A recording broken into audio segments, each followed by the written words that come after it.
నెహెమ్యా గ్రంథం 3వ అధ్యాయం 15వ వచనం. నెహెమ్యా గ్రంథం 3వ అధ్యాయం 15వ వచనం.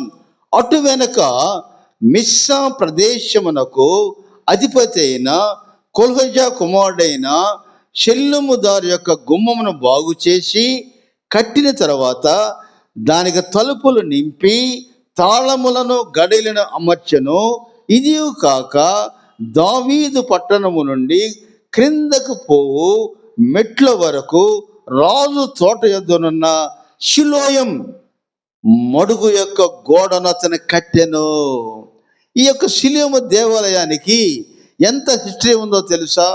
ఎందుకు యేసయ్య దాన్ని అంత ఘనపరిచాడంటే అటువంటి హిస్టరీ ఉంది కాబట్టి మనం గమనించాడు. అందుకే ఈ గుడ్డివాణ్ణి కూడా వెళ్ళి ఏమన్నాడు తెలుసా? యోహాను సువార్త 9వ అధ్యాయం 7వ వచనం. యోహాను సువార్త 9వ అధ్యాయం 7వ వచనం.